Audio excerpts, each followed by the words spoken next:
A Moonlight Fable by H.G. Wells. There once was a little man whose mother made him a beautiful suit of clothes. It was green and gold and woven so that I cannot describe how delicate and fine it was, and there was a tie of orange fluffiness that tied up under his chin, and the buttons in their newness shone like stars. He was proud and pleased by his suit beyond measure, and stood before the long looking-glass when first he put it on, so astonished and delighted with it that he could hardly turn himself away. He wanted to wear it everywhere and show it to all sorts of people. He thought of all the places he had ever visited, and all the scenes he had ever heard described, and tried to imagine what the feel of it would be if he were to go now to those scenes and places wearing his shining suit. And he wanted to go forthwith into the long grass and the hot sunshine of the meadow wearing it. Just to wear it. But his mother told him no. She told him he must take great care of his suit, for never would he have another nearly so fine. He must save it, and only wear it on rare and great occasions. It was his wedding suit, she said. And she took his buttons and twisted them up with tissue paper for fear their bright newness should be tarnished. And she tacked little guards over the cuffs and elbows, and wherever the suit was most likely to come to harm. He hated and resisted these things, but what could he do? And at last her warnings and persuasions had effect, and he consented to take off his beautiful suit and fold it into its proper creases, and put it away. It was almost as though he gave it up again. But he was always thinking of wearing it, and of the supreme occasion when some day it might be worn without the guards, without the tissue paper on the buttons, utterly and delightfully, never caring, beautiful beyond measure. One night, when he was dreaming of it, after his habit, he dreamed he took the tissue paper from one of the buttons and found its brightness a little faded. That distressed him mightily in his dream. He polished the poor faded button and polished it, and if anything it grew duller. He woke up and lay away thinking of the brightness a little dulled, and wondering how he would feel if, perhaps when the great occasion, whatever it might be, should arrive, one button should chance to be ever so little short of its first glittering freshness. And for days and days that thought remained with him, distressingly. When next his mother let him wear his suit, he was tempted, and nearly gave way to the temptation, just to fumble off one of the little pieces of tissue paper and see if indeed the buttons were keeping as bright as ever. He went trimly along on his way to church, full of this wild desire.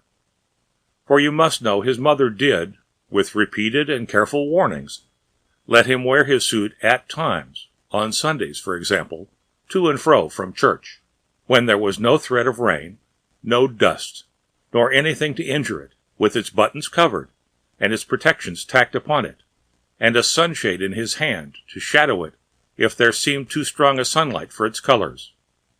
And always on such occasions he brushed it over and folded it exquisitely, as she had taught him, and put it away again. Now all these restrictions his mother set to the wearing of his suit he obeyed. Always he obeyed them, until one strange night he woke up and saw the moonlight shining outside his window. It seemed to him that the moonlight was not common moonlight, nor the night a common night, and for a while he lay quite drowsily with this odd persuasion in his mind. Thought joined to thought like things that whisper warmly in the shadows. Then he sat up in his little bed suddenly, very alert, with his heart beating very fast, and a quiver in his body from top to toe. He had made up his mind. He knew now that he was going to wear his suit as it should be worn. He had no doubt in the matter. He was afraid, terribly afraid, but glad. He got out of his bed and stood a moment by the window, looking at the moonshine-flooded garden, and trembling at the thing he meant to do. The air was full of a minute clamor of crickets, and murmurings of the infinitesimal shouting of little living things. He went very gently across the creaking boards, for fear that he might wake the sleeping house, to the big dark clothes-press wherein his beautiful suit lay folded. And he took it out garment by garment, and softly and very eagerly tore off its tissue paper covering and its tacked protections, until there it was, perfect and delightful, as he had seen it when first his mother had given it to him, a long time, it seemed, ago. Not a button had tarnished, not a thread had faded on this dear suit of his. He was glad enough for weeping, as, in a noiseless hurry, he put it on.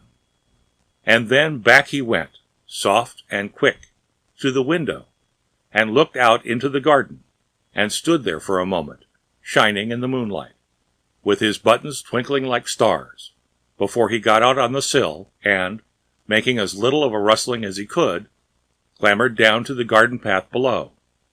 He stood before his mother's house, and it was white and nearly as plain as by day, with every window blind but his own shut like an eye that sleeps. The trees cast still shadows like intricate black lace upon the wall. The garden in the moonlight was very different from the garden by day. Moonshine was tangled in the hedges, and stretched in phantom cobwebs from spray to spray. Every flower was gleaming white or crimson black, and the air was aquiver with the thrittering of little crickets and nightingales singing unseen in the depths of the trees. There was no darkness in the world, but only warm, mysterious shadows, and all the leaves and spikes were edged and lined with iridescent jewels of dew. The night was warmer than any night had ever been, and the heavens, by some miracle, once vaster and nearer, and spite of the great ivory-tinted moon that ruled the world, the sky was full of stars. The little man did not shout nor sing for all his infinite gladness. He stood for a time like one awe-stricken, and then, with a queer small cry and holding out his arms, he ran out as if he would embrace at once the whole warm, round immensity of the world. He did not follow the neat set paths that cut the garden squarely, but thrust across the beds and through the wet, tall, scented herbs, through the nightstock and the nicotine, and the cluster of phantom white mallow flowers, and through the thickets of southern wood and lavender, and knee-deep across a wide space of mignonette. He came to the great hedge, and he thrust his way through it, and though the thorns of the brambles scored him deeply and tore threads from his wonderful suit, and though burrs and goosegrass and haveners caught and clung to him, he did not care.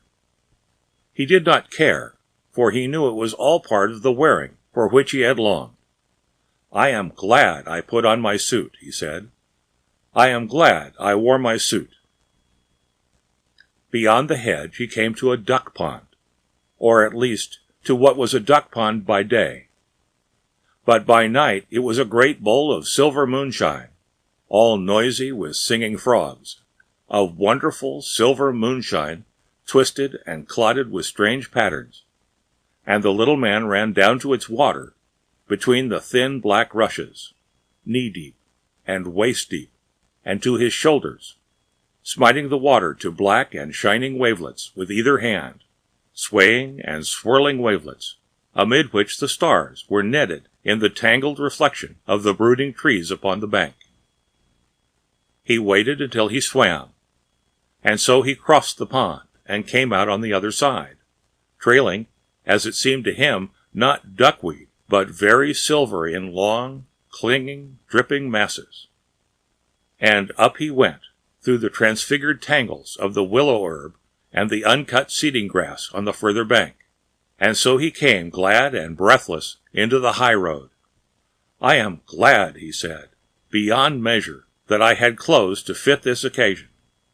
The high road ran straight as an arrow flies, straight into the deep blue pit of the sky, beneath the moon, a white and shining road between the singing nightingales, and along it he went, running now and leaping, and now walking and rejoicing, in the clothes his mother had made for him with tireless, loving hands. The road was deep in dust, but that for him was only soft whiteness, and as he went a great dim moth came fluttering around his wet and shimmering and hastening figure. At first he did not heed the moth, and then he waved his hands at it, and made a sort of dance with it as it circled around his head. "Soft, moth," he cried, "dear moth, a wonderful night of the world. Do you think my clothes are beautiful, dear moth? As beautiful as your scales and all this silver vesture of the earth and sky?"